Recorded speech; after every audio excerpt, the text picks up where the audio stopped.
एक लड़का जो दिन के 10-12 घंटे पढ़ाई करता है, एक लड़का जो 3 साल तक अपने किसी दोस्त की, किसी की परिवार की शादी अटेंड नहीं करता है, वही लड़का जो अपने घर से सालों तक बाहर नहीं निकलता है, वही लड़का जो अपने फेसबुक, इंस्टाग्राम, ट्विटर जैसे सारे सोशल मीडिया प्लेटफॉर्म को अनइंस्टॉल कर देता है सिर्फ एक लक्ष्य के लिए। ये लड़का अपनी दिन रात लगा देता है सिर्फ एक एग्ज़ाम के लिए जिसका नाम है यूपीएससी। लेकिन जब प्रीलिम्स आता है तो ये लड़का सिर्फ एक नंबर से रह जाता है। आपको लग रहा होगा ये कोई ट्रेजेडी है, ये कोई हार्ट ब्रेक जैसी कहानी है, लेकिन ऐसी कहानी हमारे देश के गली गली में हर साल लाइव स्ट्रीम हो रही है। जगह जगह जहाँ भी कोचिंग होती है वहाँ भी ये कहानी बहुत ही आम है। कोई ना कोई आईएएस एस्पिरेंट होता ही होता है, यूपीएससी की तैयारी कोई ना कोई कर ही रहा होता है, कोई ना कोई उसके लिए सालों साल अपने लगा ही रहा होता है। लेकिन सवाल हमारा आज का ये है कि क्या हम किसी ऐसे सपने के पीछे भाग रहे हैं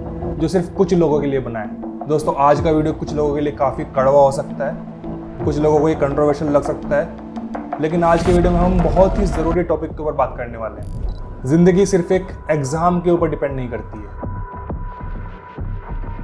दोस्तों, हर साल भारत में 11 लाख लोग यूपीएससी का फॉर्म भरते हैं और उसमें से कितने लोग आईएएस बन पाते हैं क्या आपको पता है? सिर्फ 180। यानी कितनी प्रोबेबिलिटी हुई? लगभग 0.02%।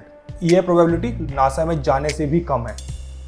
जी हाँ, नासा का एग्ज़ाम हमारे यूपीएससी से आसान है, पर अगर किसी एग्ज़ाम का सक्सेस रेट इतना कम है तो फिर भी उसके ऊपर इतना फोकस क्यों उसके लिए गली गली में कोचिंग सेंटर खुल रहे हैं? क्यों कोटा, मुखर्जी नगर, करोल बाग जैसे प्लेसेस मंदिर बन गए हैं जहाँ बच्चों को घिस घिस के यूपीएससी का सिलेबस पढ़ाया जाता है? उनके लिए वही पूजा और वही प्रसाद है। आखिर क्यों?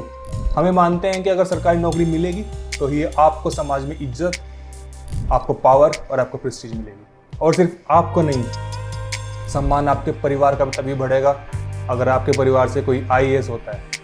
पावर, पेंशन, प्रेस्टीज सब कुछ एक एग्ज़ाम के ऊपर बेस्ड है। कुछ इस तरह का मिथ हमारी सोसाइटी में फैला हुआ है, लेकिन इसके पीछे कितना स्ट्रगल था, क्या उस लड़के ने या उस लड़की ने खोया है, इसके बारे में कोई नहीं पूछता है। लोगों को मैटर करता है तो बस उस एग्ज़ाम की सक्सेस।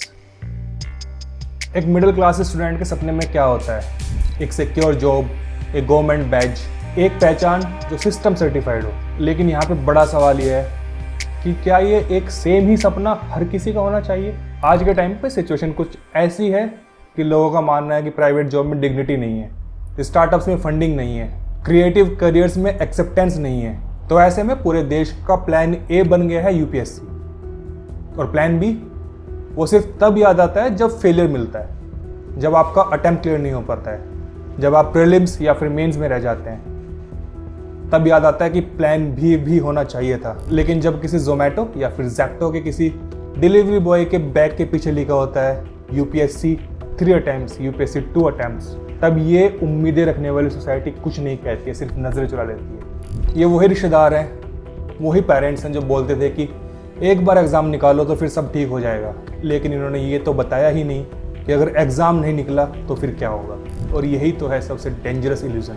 हम सिस्टम से लड़ने के बजाय उसके सबसे नैरो दरवाजे के ऊपर भीड़ जमा कर रहे हैं। अब आगे बात करते हैं कि कैसे ये पूरा जो सर्कल है, ये पूरा सिस्टम है, सिर्फ इंडिविजुअल एस्पिरेंट नहीं बल्कि पूरे देश के लिए भी खतरनाक है। सोचो 20-21 साल का एक इंसान जो अपनी लाइफ के सबसे क्रिएटिव फेज में और सबसे energetic phase of his life में क्या कर रहा है? दिन रात सिर्फ किताबों के साथ लगा हुआ है। कभी प्रीलिम्स क्लियर नहीं होता है, कभी प्रीलिम्स क्लियर होता है तो मेंस नहीं हो पाता है, मेंस तक पहुंचता है फिर रह जाता है, और फिर सर्कल दोबारा स्टार्ट हो जाता है, तैयारी फिर से स्टार्ट हो जाती है। और अगर कुछ बढ़ता है तो सिर्फ एक काउंटर, अटेम्प्ट 1, अटेम्प्ट 2, अटेम्प्ट 3, और फिर उसके बाद क्या? उसके बाद ना कोई बैकअप, ना कोई सेल्फ वर्थ, ना कोई प्लान बी। क्या पता वो लड़की जिसने अपने सालों साल इस यूपीएससी के एग्ज़ाम के लिए निकाल दिए हैं, उसके अंदर देश की एक बहुत बड़ी पॉलिसी मेकर छुपी हुई थी जो कभी सामने नहीं आ पाई क्योंकि उसने अपना पूरा टाइम ऐसे लिखने में बिता दिया। या फिर हो सकता है किसी बच्चे के अंदर अगला नरेंद्र मोदी छिपा हुआ था, लेकिन उसने अपना पूरा टाइम एग्ज़ाम्स में बिताया, उसकी तैयारी की, 5 साल तक क्लियर नहीं कर पाया और उसके बाद क्या पता अगला नीरज चोपड़ा उन्हीं किसी लड़कों में से एक हो।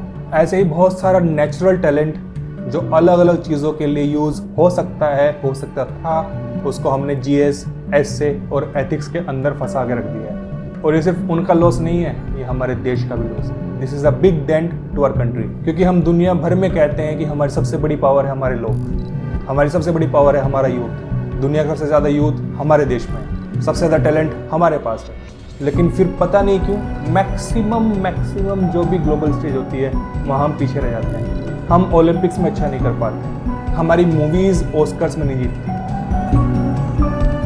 क्योंकि हो सकता है कि अगला एसएस राजमौली जो है वो कहीं मुखर्जी नगर के किसी छोटे से कमरे में बैठ के अभी भी अपने आईएएस एग्जाम की तैयारी कर रहा है, अपना तीसरा या चौथा अटेम्प्ट दे रहा है। हम तो ऑनलाइन गेमिंग में भी वर्ल्ड के टॉप 10 में नहीं पहुंच पाते हैं। एआई और टेक की दुनिया में हालांकि हमारे पास सबसे ज़्यादा इंजीनियर्स हैं, लेकिन बड़े जो स्टार्टअप्स हैं, बड़े जो कंपनी है वो या तो यूएस या फिर चाइना या फिर कहीं और से निकलती है। और ऐसे ही हम अपने देश के यूथ की सबसे बड़ी पोटेंशियल, उनके पोटेंशियल ईयर्स, उनके सबसे ज़्यादा एनर्जेटिक ईयर्स वेस्ट कर रहे हैं। मेरा खुद का एक दूर का कज़न है जो राजेंद्र नगर में काफ़ी सालों से तैयारी कर रहा था, तो कुछ टाइम पहले की बात है, मैं उससे मिला, उसका 4th अटेम्प्ट चल रहा था और उसने मुझे बोला, भैया अगर इस बार भी नहीं निकला तो घर कैसे जाऊंगा।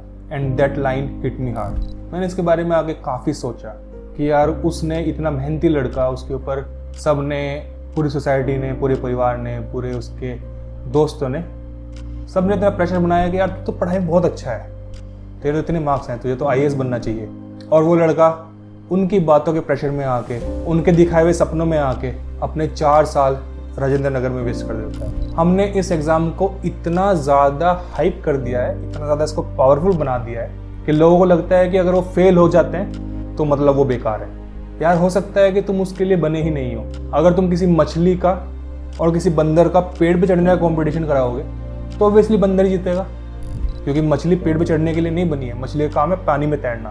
तो ज़रूरी ये है कि आप वो लड़ाई लड़े, वो जंग लड़े जो आपको सूट करती है। हम डेफिनेटली मानते हैं कि यूपीएससी एक बहुत ही रेस्पेक्टेबल पाथ है, ये एक बहुत ही ऑनरेबल करियर ऑप्शन है, बहुत ही ऑनरेबल करियर पाथ है, लेकिन ये जीवन का सिर्फ अकेला रास्ता नहीं है। क्या इंडिया को सिविल सर्वेंट चाहिए? जी हाँ, बिल्कुल, बहुत सारे चाहिए और बहुत अच्छे चाहिए, लेकिन इंडिया को और लोग भी चाहिए। वी नीड बोल्ड एंटरप्रेन्योर्स, हमें चाहिए एम्पैथी रखने वाले सोशल वर्कर्स, हमें चाहिए विजनरी आर्टिस्ट, ग्रेट पेंटर्स, बहुत अच्छे स्पोर्ट्समैन, ऑनेस्ट जर्नलिस्ट, और मे भी हमारे जैसे कुछ अच्छे यूट्यूबर्स जिनकी वीडियो आपने अभी तक देख तो ली है लेकिन शायद चैनल को सब्सक्राइब नहीं किया है। तो वीडियो देखने के साथ साथ चैनल को सब्सक्राइब भी करते हुए चलें। हमें डिसरप्टिव टेक्नोलॉजिस्ट चाहिए, हमें चाहिए कि एआई की अगली जनरेशन हमारे यहाँ से निकले।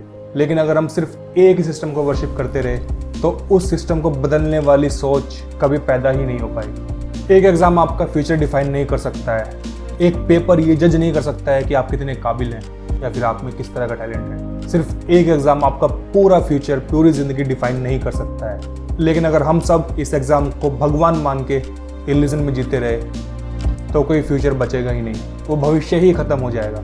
आज ज़रा मेरा एक ये सवाल ध्यान से सुनो और सोचो कि क्या तुम खाली सिस्टम के लिए जी रहे हो या फिर ऐसे देश के लिए जो तुम्हारी ओरिजिनलिटी, तुम्हारी क्रिएटिविटी और तुम्हारे करेज, तुम्हारे साहस से बनता है। सवाल सिर्फ आईएएस का नहीं है, सवाल ये है कि क्या तुम अपना फ्यूचर खुद लिखने की ताकत रखते हो या फिर आपके ये फ्यूचर सिर्फ सिस्टम ही डिसाइड करेगा।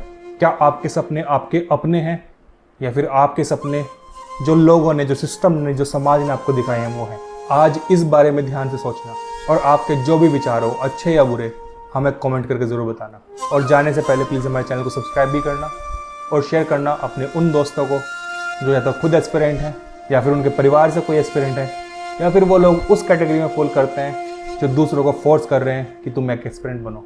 ऑन दिस नोट आज का वीडियो ख़त्म करते हैं, मिलते हैं अगले वीडियो में, तब तक के लिए टेक केयर, जय हिंद।